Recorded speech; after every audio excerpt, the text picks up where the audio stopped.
What's good, my shy gang? Yeah, boy! For the first time ever, I'm doing a tier list video, and this is going to be Mario Kart 8 Deluxe courses. So as a veteran myself, I thought it'd be necessary to do this type of video. I am going to be very opinionated about this, so agree to disagree. You know how this goes. But for this video only, it's going to be courses in 2014 edition. None of the DLC courses. That's gonna be at a later video. So, and what I mean by 2014 edition, I mean the time when Mario Kart 8 as a game was released back at that time. Let's get into it, shall we? So this is how we're gonna do it. We're gonna do it in chronological order. Each cup one by one, but only the 2014 courses. You know, starting with the Mushroom Cup. We got the very first track, Mario Kart Stadium. And this is a track that's, you could say, is for beginners. And the very first track from the original, ever since Mario Kart 8 came out back in 2014. This isn't really one of my most replayable tracks that I go back to, but I will say is a good start for the game. And it does make me feel a little nostalgic. You got the fireworks, the whole crowd, a Mario Kart statue, and of course the mechanism to trying out anti-gravity for the first time, like no other Mario Kart game, which is very unique. Did it all of this to hype up the game as an introduction, so depending on how I feel about this track, I'm going with B. It's decent, not the best in my opinion, but yeah. Now we get the second track of the Mushroom Cup, Water Park, and it plays into the category of underwater tracks or slash an amusement park. The main part about this is it takes you to a loop-de-loop before going underwater. You know how this goes, and encountering submarines. I ain't got much to say about this course, so it's pretty good, but I'm sorry to say it is, but this isn't the type of track that I go back to as much. And as a veteran myself, it doesn't feel exciting to me as time goes by. So I'm going with either B or C. I'm going with C. Up next is the third track of the Mushroom Cup, Sweet Sweet Canyon, a place filled with so much dessert that you can't even resist yourself. Once you go through the cave, a cannon takes you to the other side of the course where the cake tower lies at. And as you enter the anti-gravity section, below is some sort of orange-yellow liquid, which I can't even tell what it is. Though the wiki says it's orange juice, like if I were to believe it. Is it? I can't tell if that's true or not, but I'll take their word from it. It gives you these two paths to choose, pink and or blue. And lastly, you have to avoid those piranha plants. Now, judging by how the course is executed, it's not my favorite off of this cup.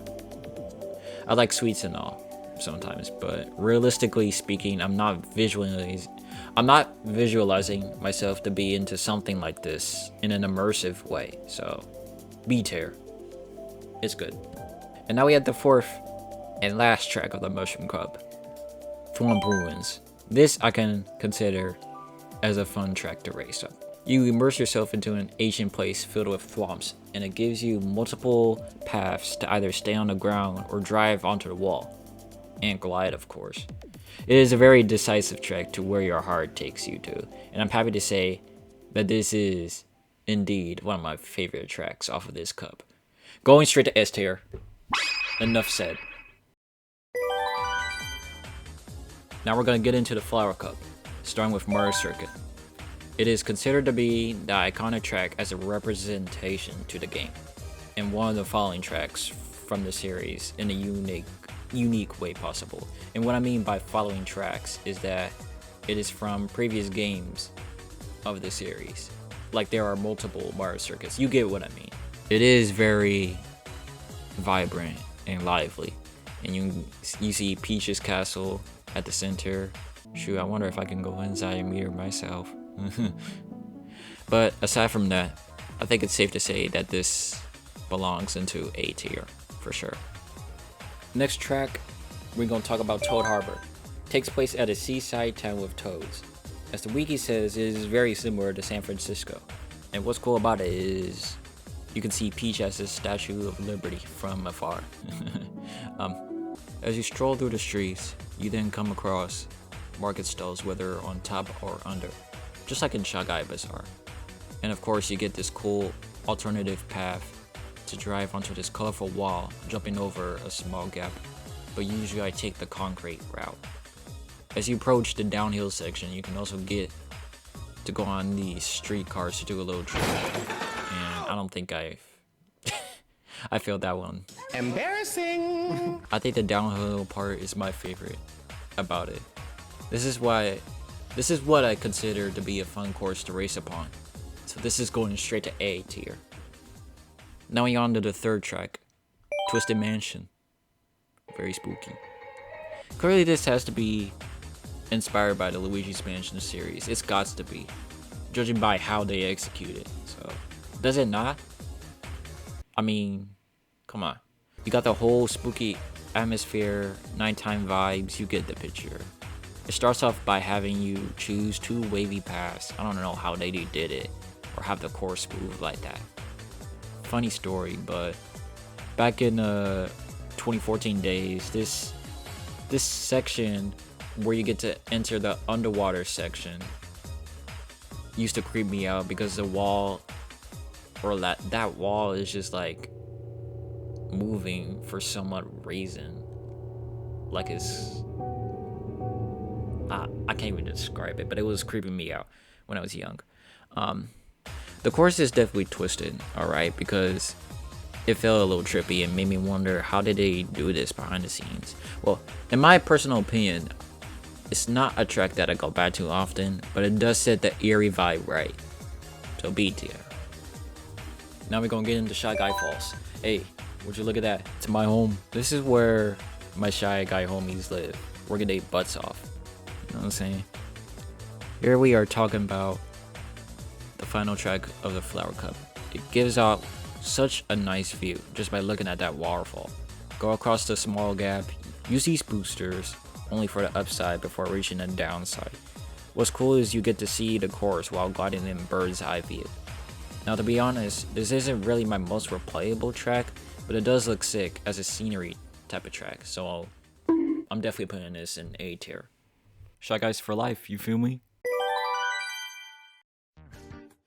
We are now going to get into the Star Cup, starting off on Sunshine Airport. It takes place at an island, past a conveyor belt, the airplanes and such.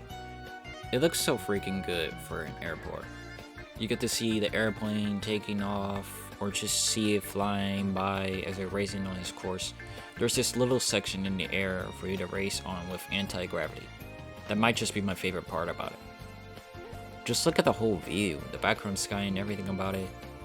Even though it's a short and fun little track, I'm putting this to S tier. This is going to S tier. Something about airports is just so intriguing to me. That's what I like about it. Next we got Dolphin Shoals. This track is home to the underwater category. You get to go on these pipes just to give you an upper boost and encounter this huge red eel, or unagi is what they call it. I don't know if it's just me, but this feels like a reference from Super Mario 64 at Dire Docks, where you get to go at the very deep and like find this eel being stuck at a sunken ship. If you know, you know. And the music buildup is nice when you like go from each section. Just like the transitions is unreal. You get like this underwater theme to a jazzy theme. As you get out of this underwater section, you all of a sudden come out of this really cool whirlpool, which I don't know how that's possible. It's a nice stage and all, so I'd say B tier. Not saying it's bad. It's cool. Now we're gonna get into Electrodome, the third track in the Star Cup. This course brings all the vibes here. Here you immerse yourself as if you're into a energetic and lively night at a club. The anti-gravity is my favorite part of the course once you enter, and the music changes. How freaking dope is that? If something like this is real, then I would definitely go to one in person. So, as a huge music fan myself, I can consider this as a S tier right here. I dig this track. Now, last but not least of the Star Cup, Mount Wario. Out of nowhere, you start off by getting off a large plane placed on top of a mountain while sliding through ice.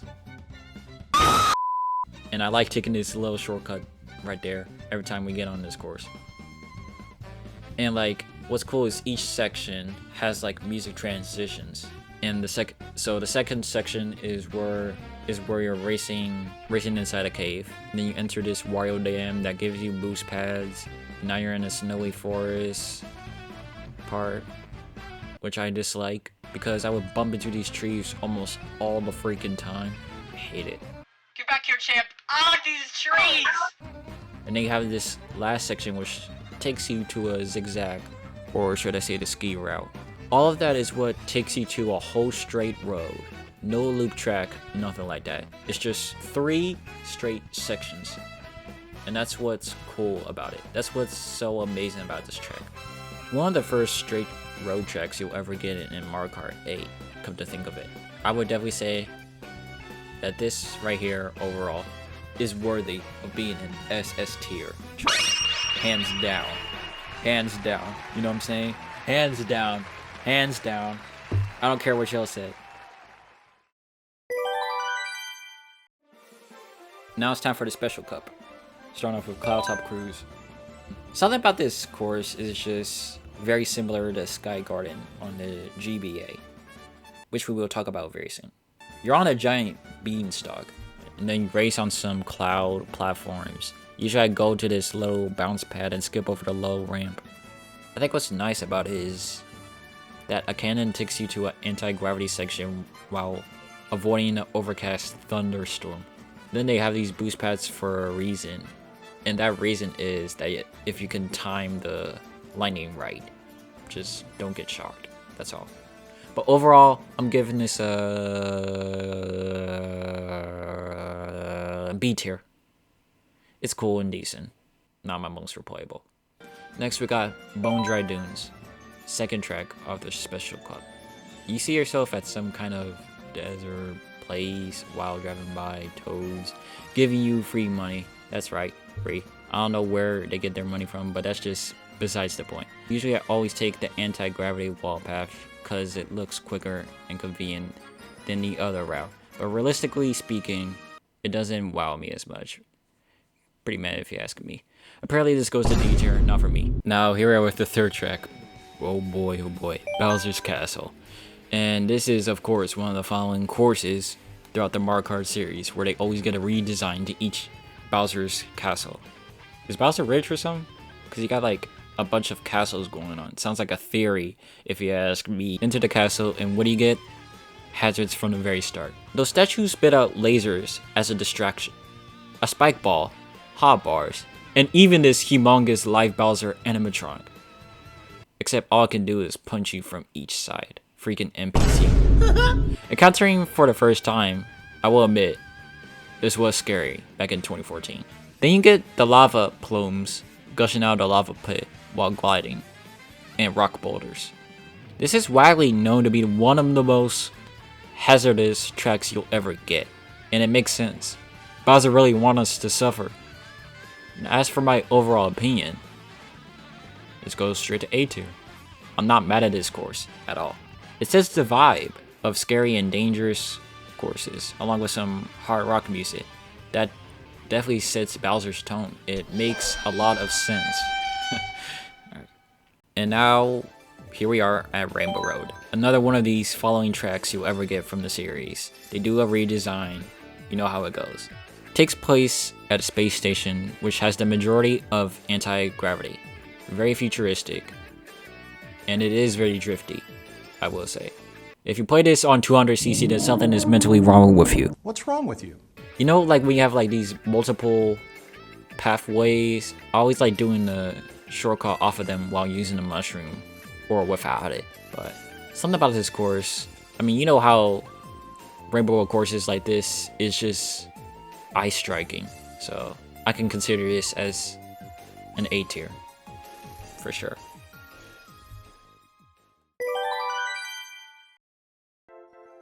Now we're going to get into the most interesting part, the retro tracks. And that is going to be starting off with the Shell Cup. First off, we got Moo Moo Meadows, and that's from Mario Kart Wii, which is indeed one of my favorite Mario Kart games throughout the series, and still is to this day, hands down. I don't care what y'all say. Here you have these plain grass meadows with multiple cows blocking the road. I mean, that's kind of the purpose of this track. I mean, they better move out the way. Get out the way. Alright, I'll stop. But as a returning track, it's decent. So, I'd rather put this in B tier. Next, you got Mario Circuit from the GBA, or Game Boy Advance. I was never a GBA kid, so I never played this game in my entire life, sadly. It's very simplistic though. In the GBA, they have you drive through this normal concrete road, nothing crazy. Very simplistic, which is valid. But in the 8 Deluxe version, it takes it to a whole nother level. Having half of the track become lifted up in a 45 angle, which I think that's correct. Just to drive in anti-gravity, which makes it so dope. Short and cool track. I say this goes to about B tier. Now we got the third retro track in the Shell Cup, Chi Chi Beach from Mario Kart DS, which I have played before. Another nostalgic game of mine. You can't go wrong with it. What's different compared to the original is that at the start, Piantas, I think that's how you pronounce it. They're chilling at the side, which they were never there in Mario Kart DS. So. Also, you could drive underwater, which is usually a route for me every time when this track is chosen. So, and I would use Mushroom. Lastly, there is a jungle section for you to go through. So, it's not too amazing, I would say, except they made it look cleaner for the sake of the game. So this goes to B tier for me. And of course, we got the fourth track, or last track, of the retro tracks in Shell Cup. Toast Turnpike makes a return from Mario Kart 64 in 1996. When I was young, I wanted to play Mario Kart 64, but I never got the chance. And so I got to play on an emulator for the first time ever, which was nice. What's different is the sky has a little sunset in the original version, but in 8 Deluxe, it's just full on nighttime. This might sound a little off topic, but it does give me a reminiscence of that one track off of Double Dash known as Mushroom City. And of course, the map gives off iconic number 8, though I don't know if that counts as a coincidence, but it's been like this. It's very simplistic. But what's cool about it is that they have this one vehicle with a ramp on top for you to glide through, especially when you're going over the course. I don't think you can get mad at this course. They have traffic on here for a reason, and that reason only. But anyways, I like this track. It's decent. Do I think it's the best? Not really. Which is why it's going straight to B tier. Lots of B's for this one cup.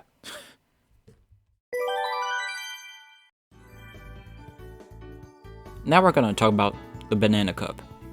Starting off with Egypt, Draga Desert, from the GameCube version of Mario Kart, aka Double Dash. Fun fact, this game came out the year when I was born, 2003. This is another game that takes me back because I have actually played this before. What's unique is that you will have two characters in one cart just to work together. But back to the track. Now clearly it gives Egyptian vibes, such as pyramids, obelisks, and large stone statues. Very similar to Dry Dry Ruins on the Wii. But what's different is that Double Dash has tornadoes, but not in this version. And this huge hole has always been there, so try your best to not get sunken down. In 8, they added pillars and a little oasis with water, which replaces the hill section in Double Dash. Now here's what I have to say about that. As much as I sincerely love Double Dash, I don't consider this as my top favorite retro tracks. I'm sorry. Sorry, not sorry. D tier.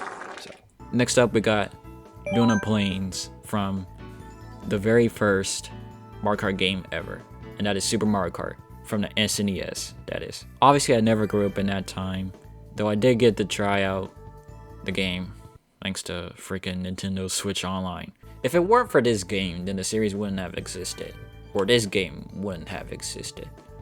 Back to the track, it's covered in not just plains, hence the name, but also a huge lake to get around. You can drive underwater as well, and then you got mighty moles, so best keep an eye on them. In my personal opinion, I'm not the biggest fan of this track. C tier for me. Next up, we got Royal Raceway from the Nintendo 64, which adds along to the series of raceway tracks according to Mario and Luigi Raceway. This is dedicated to Princess Peach, including her castle. In 64, you see mountains, but they've changed a lot, and that bigger ramp is now replaced as a glide ramp. 64 has my respect and all, but they made this look even more prettier. They got the sakura trees instead of evergreen trees. The sky is slightly pink, even though it was an original. Decorative arches like it is from a wedding. Something about this whole upgrade is telling me to put it in A tier. How can you hate on it? It's so freaking beautiful. I'm like seriously in love with this course. I feel so immersed. Hey, let me in your castle.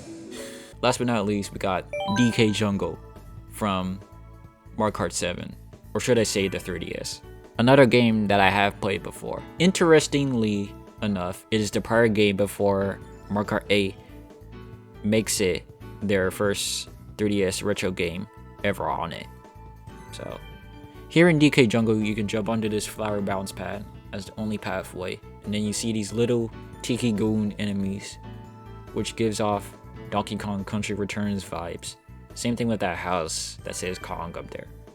Take this slow shortcut in order for you to glide into those tilted platforms and enter in this gold temple that has a spinning banana statue. And then the last section takes you to a flying underwater / underwater type of scenario, because you can fall into it, but also encounter some screaming pillars along the way. I wonder what made them tick off. This is a cool track. I give it an A tier.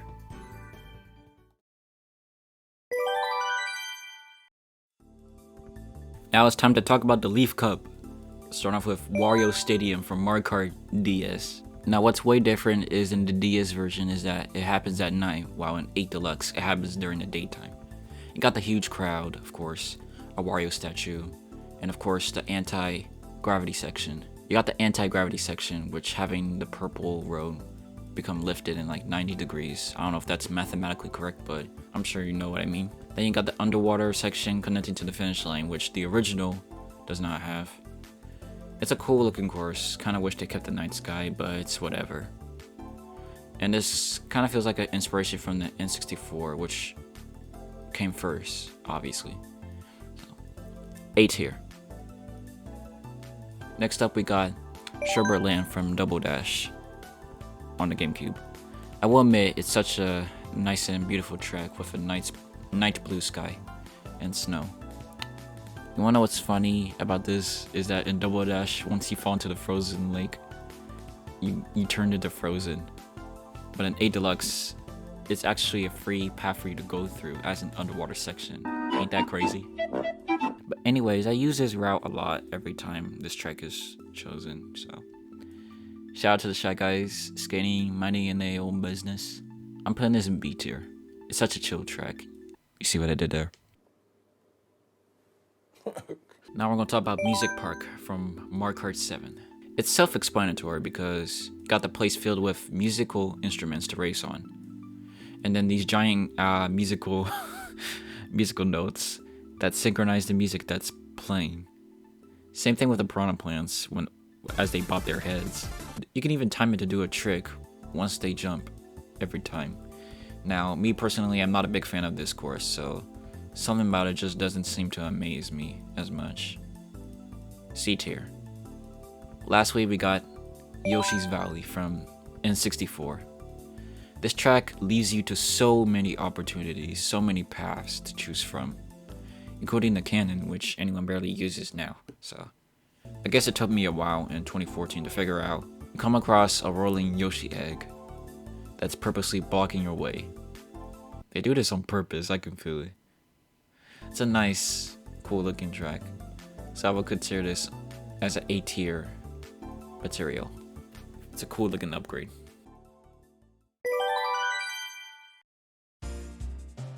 Here we are in the Lightning Cup. First things first, Tick-Tock Clock from Mario Kart DS. It's another one of these self-explanatory courses because we're inside of a clock. I don't know how that's possible. Anyways, you approach a giant clock that has 2 hands. You can also use it as a pathway or shortcut, if you will, while the DS puts it as a hazard, so you wouldn't want to touch that. And then they have this pendulum that's purposely picking up momentum while blocking your pathway, unless you time it right, that is. And then there are these spinning gears. You can either go through them or glide through them. But the DS does not have that mechanic. Only in Mario Kart 7 and Mario Kart 8. I even like to take this little shortcut right before the finish line. This nice little detail that they did in the start/finish line is that it's basically an alarm clock, which I could barely tell. So, this track is A tier worthy in my book. Let's move on to the next track. I got plenty of time left. Ain't nobody got time for that. Next up, we got Piranha Plant Slide from Mario Kart 7. Go inside, and what do you see? The underground levels that play off a tribute to the very first Mario game platform, or should I say Super Mario Bros. From the 80s. The only hazards are Piranha Plants and walking Goombas, which makes a lot of sense to the original game.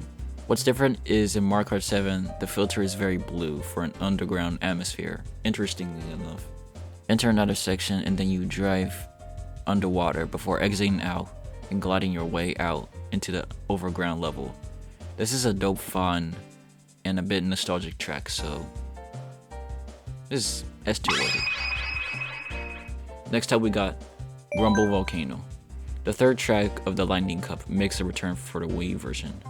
Self-explanatory because the volcano plays as the main hazard of this track while at sunset, giving it an apocalyptic vibe, and is covered in lava. The volcano shoots out lava in plumes, causing the track to collapse. Go inside and you see lava waterfalls, which is the complete opposite from underwater tracks. The inside of a track gets deeper, providing you 2 paths to exit out. Not only will you watch out from these fire plumes, but also these fire snakes. I'm telling you, this course does not play around. Not the type of course you would immerse yourself into. It's a life-death situation, but like in a Mario Kart way possible. It may be apocalyptic, but they did it in a cool way, just like Bowser Castle. So this is going to A tier for sure. And now we got ourselves another Rainbow Road, but in N64. They made it so freaking prettier compared to the original. I have respect to the original, so you can see the city. You can see the city and the ocean from down there, which includes the Liberty of Peach. Are we above Toad Harbor? And then of course, you got chain chops as the only hazards in this track, which I don't know how they got up there. They made this into a straightaway type of track while going through 3 laps, no loop, no nothing.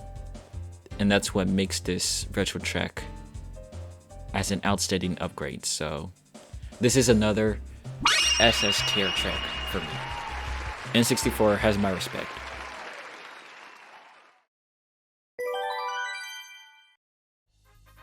And now it is time for the 2014 DLC tracks that were added way before Deluxe.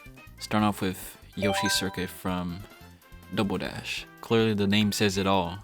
It's shaped as a Yoshi on an island, literally. You gotta admit, it's very clever of them on how they did it. They've completely changed Yoshi's shoe into a little town. You can go through a little waterfall as a shortcut. Each of these tunnels is the hand and nose part of the Yoshi, and then enter the tight curves as the backside of its head. Keep an eye out for Piranha Plants though.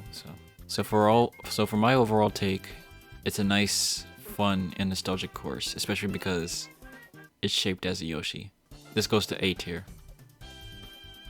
Next up, we got Excitebike Arena. What's really interesting about this track is that it is indeed a tribute to the NES game back in 1984.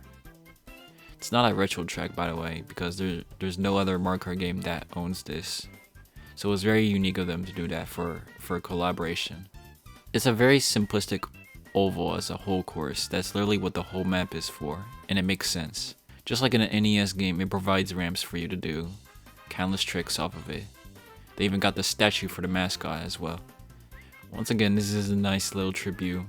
How can you hate on the course like this? So this goes to A tier for sure. Now we got one of the originals for Mario Kart 8, Dragon Driftway, giving us this ancient Chinese theme, while the course is also built out of an enemy named Gobblegoth from Super Mario Galaxy 2. Go to game, by the way, or should I say Goofy Dragon? Like it's the goofy dragon from Galaxy 2.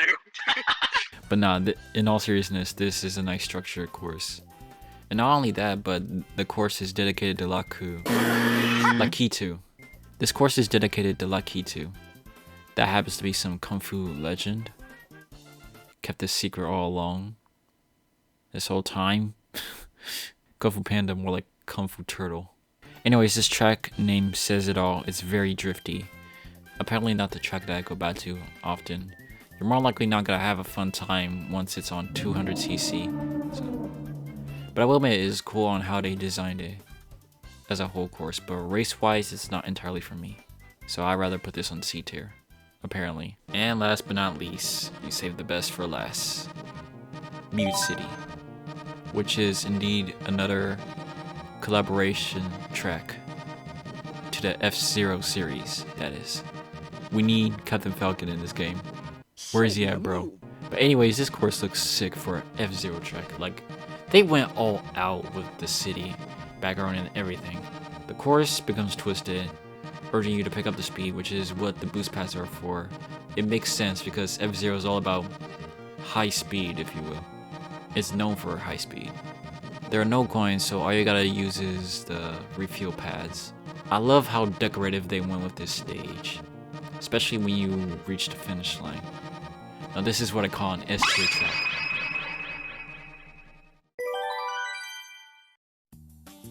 Here we are in the Triforce Cup. First up we got Wario's Gold Mine from Mario Kart Wii. So yes, you start the course and get this curvy downhill that helps you pick up speed. And then on the side, you got this alternative path for you to take if possible. But in the Wii version, they got this half pipe mechanic where you can do tricks off of for your Wii veterans out there that know. Back to a Deluxe. Once you enter the cave, you'll encounter swoopers and shy guys at work. Shout out to my homies. You know what I'm saying? And then you enter this anti-gravity section and then also happen to bump into these mine carts that move automatically and give you a spoon boost. You can either go downhill where Wario's pointing down at, or take that narrow shortcut at the left. That's pretty much it. So I'd say this is like about a B tier for me. Next up we got another Rainbow Road once again, but from the SNES in Super Mario Kart. They kept the course flat, exactly like how it was in an original, and that was pretty slick of them. Very simplistic, and of course, very open as usual. The nighttime background, rainbow thwomps, etc. That's pretty much it. That's like the most simplistic Rainbow Road you will ever get. And that's actually clever of them. I don't think you can get mad at a course like this, bro. Which is why I'm putting it in A tier. And now we got Ice Outpost. The whole course is clearly two paths for you to take as a whole, one being yellow and one being green. You get to see the toads hanging out there in their tents and such, entering an iceberg cave with a narrow shortcut. I ain't got too much to say about it, so clearly it's filled with two paths, that's all there is. I'll put this in B tier. It's an okay track. And they've saved the best for last, which they named this cup for a reason, and that is Hyrule Circuit. They saved the best for last, clearly because this is a collaboration to the dedicated series of Legend of Zelda. I mean, why do you think Link is added to the roster? Instead of coins, they gave you rupees, just like in the series. The course will have you glide into the Hyrule Castle, giving it a nice view. And a nice little detail is that once you hit all these 3 spin boosts, it'll open up a dash panel for you to enter in the middle, while the Master Sword pedestal floats in midair. Too bad I didn't open it. And then you have the enemies from the Zelda series, such as the Deku Babas as a replacement for Piranha Plants, and Keys as a replacement for Swoopers. Pass through them and then you reach where you started from the beginning. Now this is a dope collaboration that they did. I do like a couple of Zelda games myself, like Breath of the Wild, obviously. Still gotta complete Tears of the Kingdom. I've played a little bit of Twilight Princess. I've played a little bit of Ocarina of Time, just a few in mind, and of course the retro classics. So, but anyways, this goes to A tier for sure.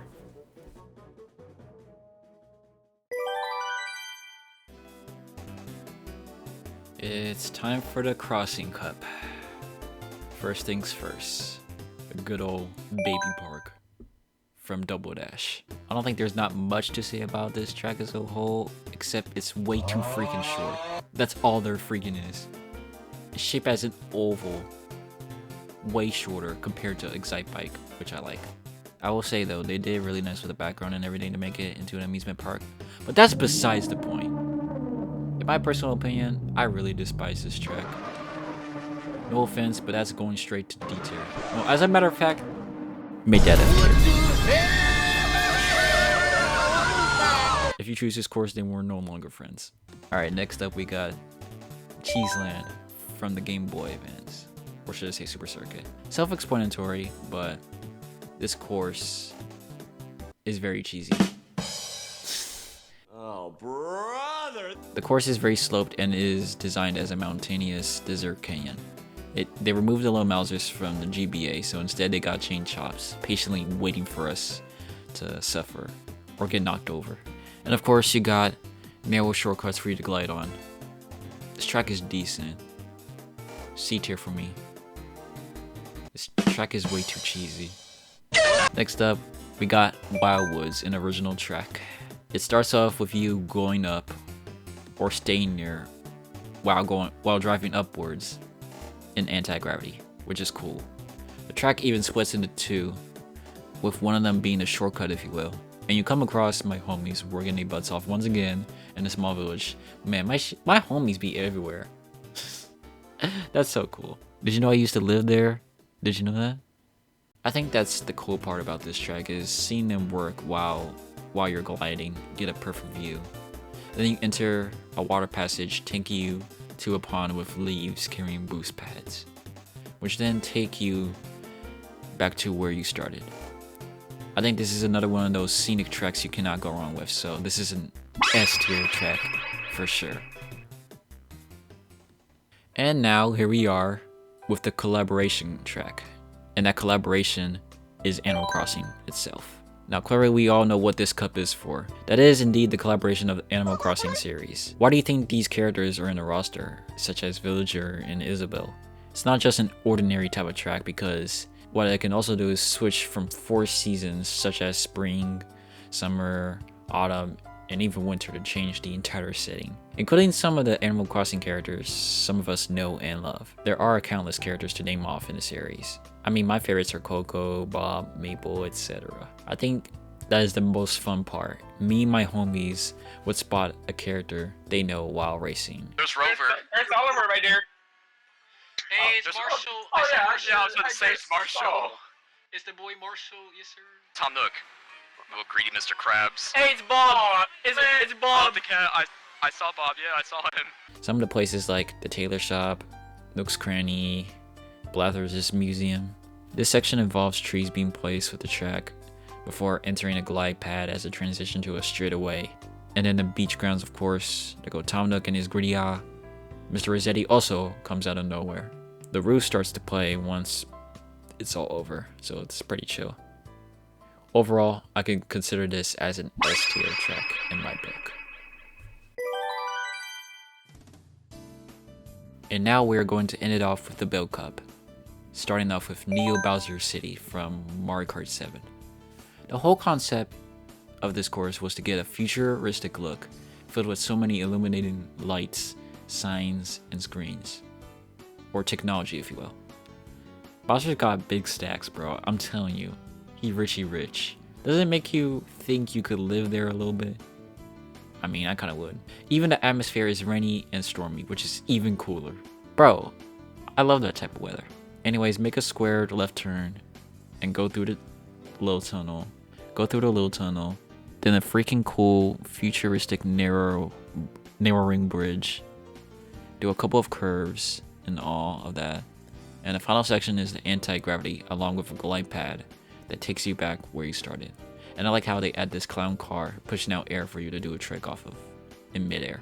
Design wise, I dig this place a lot.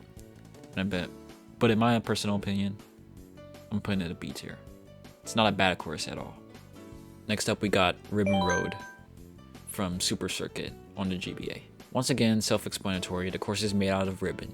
The whole thing. The whole freaking thing. There's even a couple of bins for you to do a trick off of.